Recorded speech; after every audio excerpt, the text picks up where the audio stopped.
Bienvenue dans un nouvel épisode de l'émission de critique cinématographique venue de Belgique. Dans cet épisode-ci, sur la question du premier film de Jean-Claude Van Damme, où il a la particularité d'être le protagoniste, un homme qui, certes, est un créateur d'aphorismes bruxellois, un homme qui venait de Berchem-Saint-Agathe. Si j'ai bien souvenir, je n'ai même pas dû regarder mes notes. J'ai dû me menacer de regarder mes notes et soudain, j'ai su que c'était Berchem-Saint-Agathe. Toujours est-il que voilà, c'est un homme qui, on ne sait pas précisément comment, on ne sait pas précisément pourquoi, est arrivé à partir d'un talent relatif, qui était celui de pouvoir faire un grand écart, de manière frontale, est soudain devenu la manifestation de la puissance américaine, du muscle, de la puissance, de l'agilité, de la compétence. C'est bel et bien l'histoire d'un homme qui était certes bodybuilder, qui a fait une formation pour être danseur classique pendant près de 5 ans, qui en a tiré une forme d'élégance dans ce domaine qui est celui très étrange de pouvoir prétendre être un très très très grand artiste martial alors qu'il était visiblement un champion local. C'est l'histoire d'un homme qui s'appelle Jean-Claude Van Damme. Et il en est question dans son premier film où il joue le rôle du protagoniste, c'est-à-dire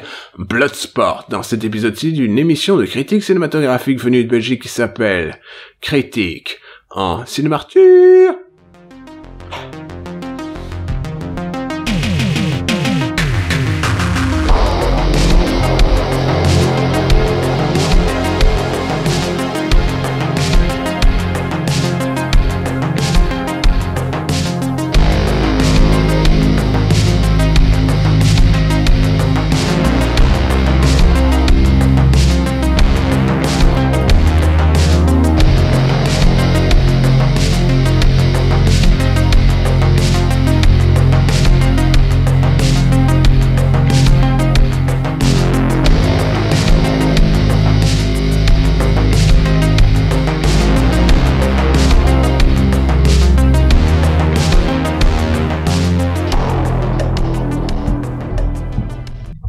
Vous pouvez vous en douter, en voyant ce mur vide derrière moi, je n'ai absolument rien qui soit susceptible d'arriver à représenter de manière visuelle Jean-Claude Van Damme. Alors j'ai décidé de choisir ceci, c'est un magnifique prospectus pour la Xbox, verrez-vous, c'est un prospectus, comme je viens de le dire, qui dit que la Xbox, maintenant, plus de jeux que jamais, les plus grands jeux sont sur Xbox. Alors la plaisanterie de la chose, c'est que bien entendu, c'est un truc de l'époque où ils essayaient de vous vendre cette incroyable console qui était la Xbox 360. J'en ai moi-même eu 3 car elles étaient très très proches d'une forme de situation où elles étaient à 2 doigts de casser quand on la sortait de l'emballage et que c'était une machine avec une puissance illimitée. Le CPU personnalisé se compose... CPU personnalisé, ça ne veut rien dire. Se compose de 3 noyaux de 3,2 GHz et de 512 MO de RAM. J'ai plus de RAM sur mon téléphone portable de nos jours. Bref, toujours est-il que voilà, Jean-Claude Van Damme, la personnification de la Xbox, la puissance américaine, l'agilité américaine, une architecture qui ne fait pas sens, l'intégralité afin de vous livrer la possibilité d'un homme qui vient de Berchem-Saint-Agathe, qui est capable de faire le grand écart et qui a des très très très très très très très belles fesses. Des très très très très très très belles fesses. Un détail que les femmes à travers le monde n'ont pas hésité à remarquer, tandis qu'il était en train de passer de « je suis capable de faire le grand écart de face » à « je suis capable de faire le grand écart de dos ». C'est une des particularités de la carrière de Jean-Claude Van Damme. Il avait des belles fesses. Je sais pas pourquoi j'ai fait 30 secondes sur le fait qu'il avait des belles fesses, mais c'était l'un de ses key selling points. Quand on dit dans le domaine du marketing, c'est bel et bien ainsi que l'on vit. Bloodsport, c'est un film de Knut Arnold. Alors, je ne sais pas si vous savez, mais il y a un réalisateur à ce film. Ce n'est pas n'importe qui, c'est un homme qui n'a qu'un œil. C'est un unisiotiste, comme on dit dans le format. Alors, je ne sais pas si vous savez, mais il y a une forme de terrible discrimination dans le domaine du cinéma, depuis que le cinéma est en 2 dimensions, car avant il était en une seule dimension. C'était simplement un point, et les gens disaient genre, je vois un point, Margaret. C'est un peu du cinéma. Et tout d'un coup, ils se sont dit, on va faire du cinéma en 2 dimensions. Et alors, évidemment, vous dites, mais un œil suffit, mais toujours est-il que pour filmer les choses de manière efficace en 3 dimensions, il faut avoir 2 yeux, ce qui fait qu'il y a une forme de discrimination pour les gens qui n'ont qu'un œil dans ce domaine d'activité, que Knut Arnold le sait fort bien, car il ne fut jamais cinéaste sur les films de particulière qualité en tant que directeur de la première unité, mais de la seconde unité. C'est un homme qui était connu pour avoir travaillé sur Blade Runner, c'est un petit film tiré d'une nouvelle, non, d'un roman de Philippe K. Dick. Vous en avez déjà entendu parler, ça s'appelle Blade Runner. Il a aussi travaillé sur Abyss, le fameux catcheur de TNA, référence au catch, mais aussi sur Godfather Part 2 et A Simple Plan. Il était la seconde unité de A Simple Plan, qui est le film où Sam Raimi s'est dit que c'est certain, il était capable de faire un film de frères Cohen. De faire un film des frères Cohen. C'est bel et bien ça que j'ai dit. Nous allons le garder dans la vidéo. Donc, toujours est-il que voilà, c'est un film qui est produit par Marche Di Sale, sur base d'un scénario. Hein, il y avait un scénario. C'était visiblement l'histoire d'un homme qui s'appelle Frank Dux. C'est pas précisément pourquoi, mais il avait jugé judicieux de faire semblant que ces incroyables élucubrations étaient du domaine factuel, car c'est un film qui à l'époque était tiré d'une histoire vraie. Alors, pour The Cannon Group, n'importe quoi pouvait sembler être une histoire vraie, car c'était l'histoire d'un homme. Mais oui, pour de vrai, il était un mec de l'armée, mais ouais, il était tellement une lethal weapon qu'ils étaient un peu son Top Gun, et que le Top Gun faisait de lui qu'il était capable de mettre des aux gens de manière incroyable, et qui était capable donc de faire des efforts pour son corps par le sport. Ça aussi c'est un foirage, ce sera dans la vidéo. Je reviens du centre, j'ai eu quelques bières, cela se sent. Toujours est-il que voilà, l'idée était très simple, c'est que c'était un homme, il avait soi-disant participé à une forme de combat mortel, un tournoi où il y avait des Street Fighters. Ces Street Fighters, ils étaient très powerful, ils participaient à l'idée du comité. Le comité est bel et bien l'équivalent local de ce qui vous a donné ensuite par la suite Street Fighter 2 en 91, si je me souviens, 90, peut-être c'était au début des années 90, en tout cas, ce que les gens appellent traditionnellement en Belgique les années 90, car nous avons un système qui permet d'avoir une démarcation entre chaque dizaine, 10, 20, 30, 40, 50, 60, 70, 80... Et 90, pourquoi est-ce qu'on dit 80? Alors on devrait dire octante, comme les Suisses, ça ne fait pas sens ce que j'ai dit. Mon explication, c'est casser la gueule à travers les siècles comme quelqu'un qui tombe dans un escalier en colimaçon. C'est terrible à dire, mais c'est ainsi. Donc nous, Arnold, il n'a qu'un œil, et Frank Dux, c'est un sale menteur, ce qui est logique, vu que c'était le frère de Howard. Howard le Dux, bien entendu. Et donc Frank Dux a dit, oui, mais ça m'est arrivé pour le vrai, on est allé à Hong Kong, dans la cité secrète, et on s'est battu, et c'était super cool, j'ai rencontré un biker, il était génial, et un jour, on a fait ceci, on a joué à un jeu d'arcade, alors qu'il était trop jeune, à l'époque, les jeux d'arcade n'existaient pas, mais toujours est-il que voilà, vous avez donc un moment, et c'est bel et bien ça que je vais vous montrer maintenant, où des gens jouent à un jeu d'arcade. C'est un film de 1988.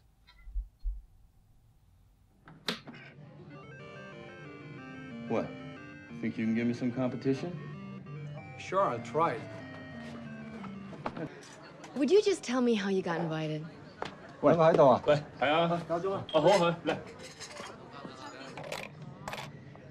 You ready? Yeah.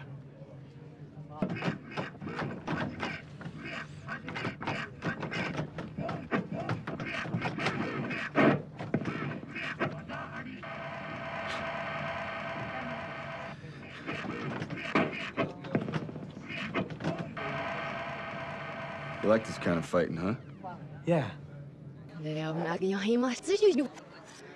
I'm here too for the committee. Aren't you a little young for full contact? Aren't you a little old for video games? Wow, c'était super, c'était l'une des 5 meilleures performances de ce film, c'était une performance qui était réalisée par un jeu qui s'appelle Karate Champ, Player vs Player Karate Champ. C'est ainsi qu'on prononce, pour ce que j'en comprends, c'est comme karaoké. C'est comme ça que ça se prononce. Le karaoké, hein, ça c'est à Paris, mais le karaoké, c'est au Japon. C'est pour ça qu'on dit pas non plus Takara, on dit Takara. Et tout d'un coup, je ne sais pas pourquoi, mais il y a une tempête autour de moi, et on ne s'entend certainement pas, mais je sens le ciel tourner et de l'eau tomber. C'était la première preuve qu'il y a bel et bien un dieu de la pluie, car je ne sais pas si vous savez, nous sommes au milieu de l'une des zones calorifères les plus meurtrières de l'histoire de l'univers. J'ai enfin rajouté un petit morceau au milieu de cette phrase qui fait que période la plus calorifère, la plus meurtrière de ce morceau de l'univers. Toujours est-il que voilà, on avait besoin d'eau, et que l'eau tombe maintenant, alors même que j'ai commencé à parler de Jean-Claude Van Damme. Serait-il possible que le petit homme qui est, je vérifie, vient de Berchem-Saint-Agathe, soit notre dieu de la pluie? Peut-être. C'est pour ça qu'il fait si frais quand il n'est pas chez nous. C'est qu'il est en train de faire pleuvoir ailleurs.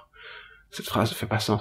Donc toujours est-il que l'histoire de l'homme que l'on nomme Jean-Claude Camille François Van Warenberg était bel et bien écrite à travers les siècles dans le marbre de l'éternité, car c'est un homme qui était spécialiste du fait de faire du kung-fu, mais oui, bien entendu, il avait l'idée de pouvoir faire des efforts pour son corps par le sport, il était un culturiste, il était donc porté sur ses aphorismes qui finiront par lui donner une espèce de truc de pigeon sur son crâne qu'il fit ainsi enlever après des des années et des années. C'était la bosse du savoir, en quelque sorte, c'était sous des aphorismes qu'il essayait de sortir, le fait qu'il était aware des choses, et que bien entendu, il se battait contre la résistance du vent, car il était moléculairement plus puissant que lui, des choses de ce style-là, mais à ce moment-ci de sa carrière, Jean-Claude Van Damme n'était bel et bien connu que pour un seul rôle, c'est-à-dire celui du méchant russe dans le film de 1986 qui s'appelle No Retreat, No Surrender, qui ressemble à ceci. C'est le film avec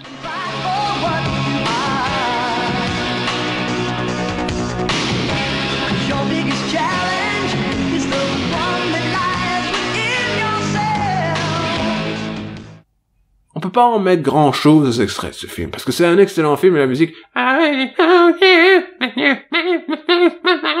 et c'est le film où il y a un mec qui fait littéralement des pompes avec son pelvis en pompant le derche de son ami afro-américain qui est là pour arriver à lui mettre du poids sur son pelvis tandis qu'il fait des pompes. C'est le mouvement je fais des pompes avec mon ami afro-américain qui décidément met du poids sur mon pelvis. Ce n'est pas gay du tout, ce n'est pas homo-érotique du tout, et pourtant Jean-Claude Van Damme a des très jolies fesses, ce qu'on appelle traditionnellement pour les fans du science fiction des fesseps. Bien vu, les fesseps, référence au hip-hop des années 2000.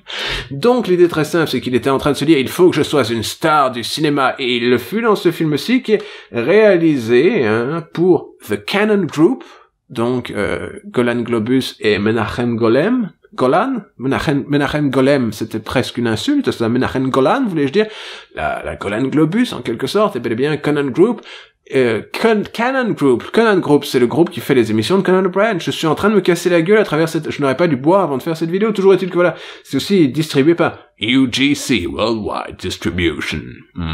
C'est le style de film que UGC est susceptible de distribuer, car voyez-vous, je ne sais pas comment se porte la chaîne, mais toujours est-il que c'est ça qu'ils distribuaient à l'époque quand ils avaient les moyens de distribuer des films internationaux, et que c'est un film qui a coûté quelque chose comme 1,5 million de dollars, quoi, 6 fois le généreux, un peu moins de 5 fois le budget de Evil Dead, mais qu'il faut dire ceci, c'est que c'est un film qui a rapporté vachement plus, il a rapporté quelque chose comme 66,5 millions de dollars, car à l'époque, les Américains, ils aimaient bien le karaté, ils aimaient bien le kung-fu, ils aiment bien entendu la boxe chinoise, Drunken Master, Bruce Lee, des films comme ça, et toujours est-il que voilà, c'est un film qui est réussi dans le sens où vous vous sentez soudain en présence d'une star internationale du karaté, c'est une évidence. Je veux dire, Jean-Claude Van Damme était parfait, il avait un physique extraordinaire, un physique dont on peut dire ceci, c'est que ce n'est probablement pas son meilleur film, probablement que son meilleur film c'est Contrefaçon, il me semble que c'est un film de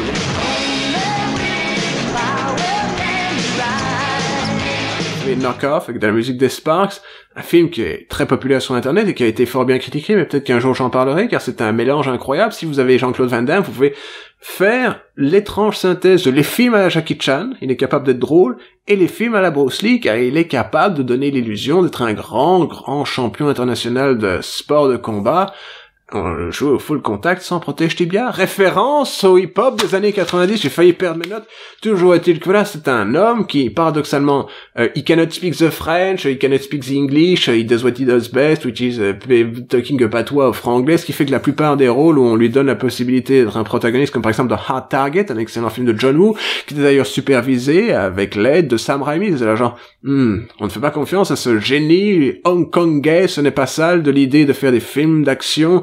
On va se payer Sam Raimi pour superviser. Sam Raimi n'était pas fou, il était genre, oui, je vais passer 6 mois de ma vie à travailler derrière John Woo, comme ça, genre, je le regarde travailler, j'apprendrai des choses, c'est un grand technicien. Ceci est un factoïde réaliste sur Hard Target. Je sais pas pourquoi je l'ai lancé ici, j'aurais dû le garder pour une éventuelle critique de Hard Target. Toujours dit que voilà, l'homme servait aussi à ceci, si vous aviez besoin de mettre Ringo Lam ou John Woo dans un premier film américain, vous mettiez Jean-Claude Van Damme de l'autre côté, vous aviez donc, pour un temps, du moins, des retours sur investissement. C'est un homme qui ne sait pas parler, paradoxalement, il sait pas parler en français, il sait pas parler en hollandais, il sait pas parler en néerlandais, il sait pas parler en anglais, mais il a toutes les petites subtilités faciales qui sont nécessaires, ce n'est pas ça, à avoir la possibilité d'avoir des belles fesses. C'est ça son talent. Mais cependant, ce n'est pas juste un physique, c'est aussi un homme qui, je sais pas si vous l'avez vu, dans beaucoup de films où il joue les petites subtilités, où il voit soudain le reflet de son frère dans un miroir qui est en train d'être cassé, tandis qu'il le casse sur la tête de quelqu'un, il se rend compte de l'horreur de la chose, où il est en train de devenir l'homme qu'il ne voulait jamais être, c'est-à-dire son frère jumeau, beaucoup de films avec des frères jumeaux dans le domaine du répertoire de Jean-Claude Van Damme, et voilà, il faut comprendre que pour nous, les Belges, dit-il en tant que Belge, que je suis soudain autre chose que ce que je suis, cependant je suis Belge, C'était très rassurant de voir quelqu'un capable de se hisser aux hauteurs des cimes du cinéma hollywoodien uniquement sur sa capacité de travail, car c'est un homme qui a une capacité de travail qui est dur à égaler, qui travaille très fort. Alors, il était très porté sur la coke à une époque, mais même la coke, il y allait, genre, sous-entendu, le soda, bien entendu, il y allait à pleine puissance, de la pleine puissance, de la pleine puissance, de la pleine puissance, de la pleine puissance, de la pleine puissance, de la pleine puissance, de la pleine puissance, de la pleine puissance, c'est en train de devenir le scénario de générique de Doctor Who. Toujours est-il que voilà. C'est un homme qui travaille dur, qui a suivi son rêve et qui a réussi, lui. Ce qui est absolument mémorable. Il a obtenu ce rôle alors même qu'il était justement le méchant dans Karate Tiger, ou comme on l'appelle traditionnellement, vous savez, cet autre film dont je viens de noter No Retreat, No Surrender. Eh ben, il est arrivé à convaincre Menachem Golan, merde, je sais pas prononcer son nom. C'est très raciste de ma part. Menachem Golan, c'était un homme qui était évidemment l'une des deux portions du groupe Canon. C'était un groupe qui était bâti sur l'idée ils avaient deux Charles. Ils avaient Charles Norris et Charles Bronson. Donc c'était à une époque, je ne sais pas si vous avez vu le documentaire, c'est genre, on a un scénario. C'est une adaptation de La Maison dans la Prairie. Est-ce qu'on le donne à Chuck ou à Chuck? La question se pose. C'était la compagnie de Chuck. Deux Chuck dans la maison, ce serait un bon nom pour une sitcom. La Maison des deux Chuck, peut-être. Ils sont un couple, Chuck Norris et Charles Bronson, dans un domaine d'activité qui est celui de l'un des deux est mort et l'autre est à deux doigts de le devenir, etc., etc., et que voilà. Donc, ils se sont dit, on a besoin d'une nouvelle star, et ils se sont dit, oui, on a besoin d'une nouvelle star, et cette nouvelle star, il se trouve que ce sera Jean-Claude Van Damme pendant un temps. Il fera aussi, si j'ai bon souvenir, Lionheart pour eux, le film qui a donné son nom à Chris Jericho, bien entendu. Chris Lionheart Jericho. Vous savez, break the walls down, et des choses comme ça, toujours été le cas là. Et qu'il a réussi à convaincre Menachem d'avoir ce rôle en lui faisant un full flip kick, un kick avec tout l'autour. Il fait genre, un front kick. Non, ça, un front kick, c'est juste je lève la main du pied. Toujours est-il qu'il a fait un coup de pied retourné dans la face du type.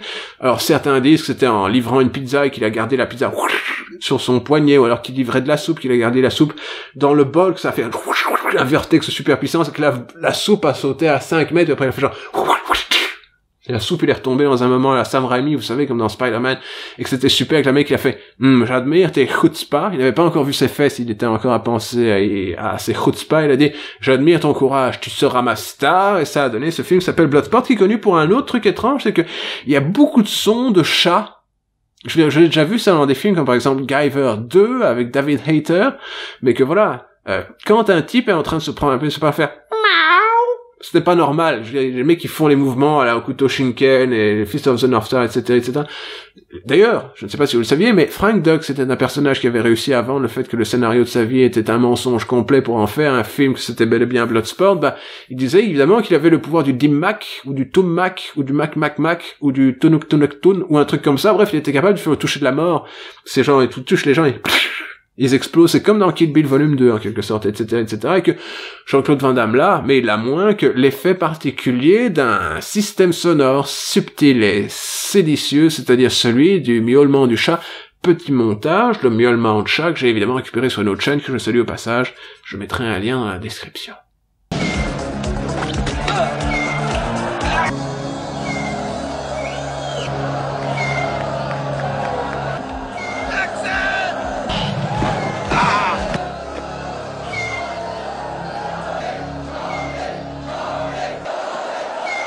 Alors je me demande si c'était une tentative de faire une blague facile, que genre il se tape tellement fort qu'il y a un chat qui meurt dans l'autre pièce, genre il y a quelqu'un qui meurt dans une autre pièce, la question se pose, toujours est-il que c'est un film avec beaucoup de miaulements de chat, et ce qui est paradoxal, c'est que c'est cependant un film qui est connu pour avoir une performance de Jean-Claude Van Damme, certes, mais aussi bien entendu la première représentation filmographique de Forest Whitaker, Forest Whitaker, je sais jamais dans quel coin ça se place. Attendez, si ceci est dans ce sens-là, alors là, je suis à gauche de l'écran, donc je devrais être à droite. Donc, Forest Whitaker, bel et bien, ainsi, l'homme qui lui-même, je pense, a failli être unisiotiste, ça s'appelle un callback, a évidemment eu la possibilité, c'est certain, de faire ses premières œuvres dans le domaine du cinéma grand public, dans ce film où il joue un grand benet sympathique qui est cependant, un type qui va aider l'armée à récupérer son gars qui était l'arme fatale, qui était AWOL, Away on leave, c'est pas ça, il est parti AWOL. Je ne sais plus ce que ça veut dire AWOL en anglais, car voyez-vous, le temps passe, j'ai pas le temps, etc., de me souvenir des petites choses. Il faut aussi dire ceci, c'est que ma mémoire est en sale état après avoir critiqué des jeux vidéo pendant 13 ans, quelque chose comme ça. J'ai critiqué près de 600 titres. Je pourrais vous faire une bonne idée de qu'est-ce que c'est la carrière de Shinji Mikami, là, comme ça, paf, poumf. Je vais vous dire précisément ce que veut dire AWOL. Dans ma tête, ça veut dire que vous êtes parti sans avoir la possibilité de partir de l'armée, parce que l'armée, ils aiment bien, vous êtes là à 5 heures du matin, et vous arrivez à 6 heures, vous travaillez jusqu'à 22 heures, ensuite vous dormez 4 heures, et vous recommencez le lendemain, mais toujours est-il que là, Forest Whitaker, certes, mais aussi le méchant dans le film, il se trouve, c'est Bolo Yeung, dans le rôle de Chong Lei, ce qui n'est pas la même chose que Chun-Li, parce que Chun-Li, c'est un personnage qui sera évidemment tiré d'un jeu qui est inspiré de ce jeu, d'un jeu qui est inspiré de ce film même. On va finir par finir cette phrase, ça va fonctionner. Faire l'effort de le faire. Et que voilà, Bolo Yeung, bien entendu, le mec s'est fait défoncer la gueule il y a des années, près de... En 1973, il était dans Enter the Dragon, ce n'est pas ça, il faut entrer dans le dragon avec Bruce Lee, et que voilà, maintenant, il est 15 ans plus tard, il a toujours le même physique, ce qui est assez phénoménal. Phénoménal, c'est certain, c'est phénoménal. Et que voilà, il se fait défoncer la gueule par Jean-Claude Van Damme, qui arrive enfin à lui faire dire...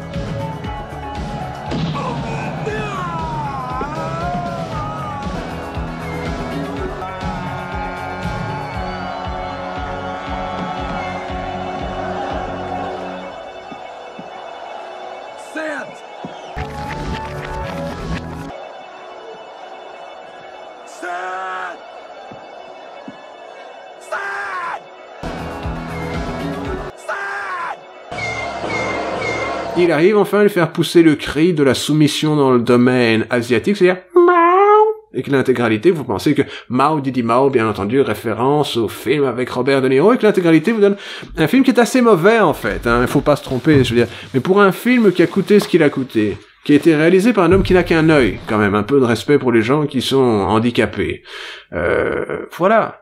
C'était un chouette film. C'était genre le meilleur film 3-4 sur 10 que vous ayez jamais vu de votre vie. Vous avez les belles fesses de Jean-Claude Van Damme. Certes, vous avez aussi la possibilité qu'il a de faire des full frontal split. Vous savez, c'est quand on fait le grand écart de face. Donc voilà, et que paradoxalement, il n'est pas le pire acteur du film. Non, il n'est pas le pire acteur du film. Ce rôle est malheureusement donné à la Californienne un peu stone qu'ils ont jugé judicieux d'amener à Hong Kong afin qu'il fasse « Oui, je suis une actrice, regarde, je sais jouer !» et des choses comme ça. Bref, voilà, c'est un film plaisant. C'est un film plaisant qui fait penser qu'à une époque, si vous étiez le Cannon Group, ou vous étiez UGC, vous aviez quelque chose comme 1,6 million de dollars, chose comme ça, un peu plus, un peu moins, à dépenser pour faire un film d'action, il est encore possible de faire quelque chose de correct, sympathique, plaisant, et qui a eu un impact tangible sur la critique et la culture populaire. Il faut bien imaginer que, ouais, c'est pas sorti tout d'un coup du cul d'un âne qui se sont dit Mortal Kombat, Street Fighter, on va faire comme Bloodsport, etc., en pensant d'ailleurs que quand on est, comment ça s'appelle, Johnny Cage, avec le full front split où il faut un coup de poing dans les burnes, c'est un peu ainsi aussi que Jean-Claude Van Damme gagne ses combats, car on sait pas précisément pourquoi, mais malgré le fait qu'il soit genre un géant phénomène physique avec les muscles de malade, etc., il a toujours eu un peu le rôle de l'underdog dans ce genre de combat, il a toujours eu l'air ouais, un peu moins fort que l'équipe d'en face, parce que vous savez, les Américains aiment bien quand il y a une forme de challenge, et que comme disait ma grand-mère, c'est une phrase de grand-mère que je vous sors ici, elle est très bien, à vaincre sans péril, on triomphe sans gloire. Mémorisez ceci. C'est une très belle phrase qui vous explique beaucoup pour le domaine du cinéma. C'est une fan de Truffaut, je la salue au passage, vu qu'elle est probablement pas au paradis, car nous ne sommes pas réellement très cultivés dans l'idée de la religion, mais toujours est-il que voilà, c'est un film plaisant, vous devriez l'avoir vu, il est actuellement disponible sur Netflix, avec une édition avec tous les miaou qui sont intacts, et que voilà, et c'est aussi un film qui est visiblement très politiquement engagé, car miaou était encore très frais dans les esprits en République populaire de Chine, vous savez, le communisme, c'est mal, et que voilà, peut-être que c'était une manière de faire des fuck à l'idée, évidemment, évidemment du communisme de mettre miaou partout dans son film en faisant semblant que c'était l'onomatopée qu'on arrive à obtenir quand on torture un chat. La question se pose. N'oubliez pas, si vous aimez Jean-Claude Van Damme, évidemment, vous allez mettre un pouce puissamment vers le haut, avec la puissance évidemment qui est en vous pour l'homme qui critique des films qui vient de Bruxelles. Alors je ne suis pas de Berchem-Saint-Agathe, faut le dire. Je suis d'ailleurs, je ne vais pas vous dire où, parce que sinon ils vont arriver à doxer où j'habite, parce que vous savez, l'internet, c'est un coin pourri de nos jours. Toujours est-il que voilà. Si vous n'aimez pas Jean-Claude Van Damme, pouce vers le bas, c'est logique. Si vous voulez voir plus de vidéos comme celle-ci, abonnez-vous. Si vous étiez abonné et que vous avez un doute quand en fait vous étiez abonné, ben vérifiez que vous êtes encore abonné. Et si vous voulez appuyer ding ding sur la petite cloche, eh ben un jour ou un autre, je ferai un magnifique stream, et ce magnifique stream fera que vous et moi allons converser de choses diverses, tandis que j'essaierai d'enregistrer quelque chose. Ah oui, quelque chose, mais je ne sais pas encore quoi, car tel est l'incroyable. Peut-être que je parlerai un jour de un target de John Woo. C'est, comme le dirait MC Solar, comme dans un film de John Woo, le ratatata, ou bien tape des bambous. J'ai jamais vraiment compris les paroles de cette chanson. Ou bien fait du vaudou. C'était ratatata ou bien fait du vaudou. Parce qu'évidemment, les gens, ils meurent comme dans un film de John Woo. Parce que le MC Solar n'a pas compris que les films de John Woo, c'était pour de faux. Ou alors c'est peut-être ça son discours. Que les gens qui, décidément, veulent faire de la violence, comme dans les films avec Chow Yun-fat, sont trop fat dans leur esprit pour comprendre, bien entendu, que tout ceci était pour de faux. La question se pose. Et seuls les vœux des faits, des faux dévots, nous mettront sur cet incroyable sentier, celui où nous ferons l'effort de le faire. Et ce sera dans un nouvel épisode d'une émission de critique cinématographique venue de Belgique qui s'appelle, je vous le rappelle, Critique en cinéma. Critique en cinéma.